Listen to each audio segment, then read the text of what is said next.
ओंकार स्मरण।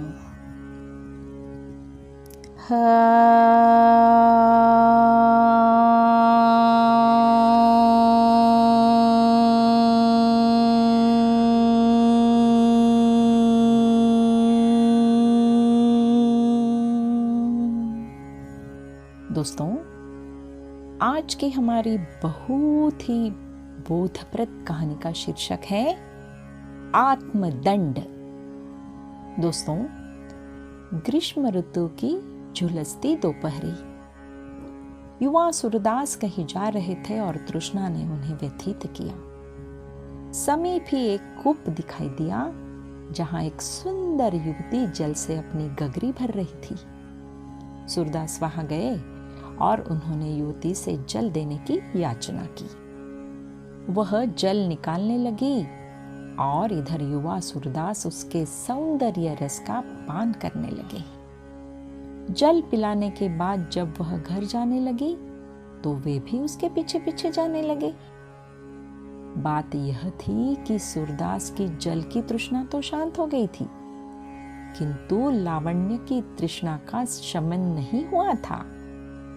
वह युवती अपने घर के अंदर चली गई, किंतु सूरदास द्वार के सामने चुपचाप खड़े रहे। अकस्मात युवती की उन पर दृष्टि पड़ी तो वह द्वार पर आई और उसे पूछा, और पानी चाहिए? उस निरीह भोली भाली को क्या पता कि वे पानी के नहीं, सौंदर्य रस के प्यासे थे। वह उत्तर की प्रतीक्षा किए बिना ही जाकर जल लेकर आई। युवती के भोलेपन और अतिथि सत्कार की भावना ने मानो उन पर अंजन का काम कर दिया। वे मन ही मन स्वयं को धिक्कारने लगे। अरे, जिसने मेरी तृष्णा का शमन किया, उस परस्त्री के प्रति मेरे मन में कलुषित भाव जागृत हुए। किंतु नहीं, इसमें इस अबोध मन का दोष नहीं, बल्कि इन कुटिल नयनों का दोष है और इसका दंड उन्हें अवश्य मिलना चाहिए, अन्यथा ये भविष्य में और अनर्थ कर सकते हैं। युवती उन्हें सोच में खड़े देखकर चकित रह गई। उसने पुनः पूछा, आपको जल चाहिए ना? सूरदास जी ने सिर हिलाया। तब क्या चाहिए? उसने साश्चर्य प्रश्न किया।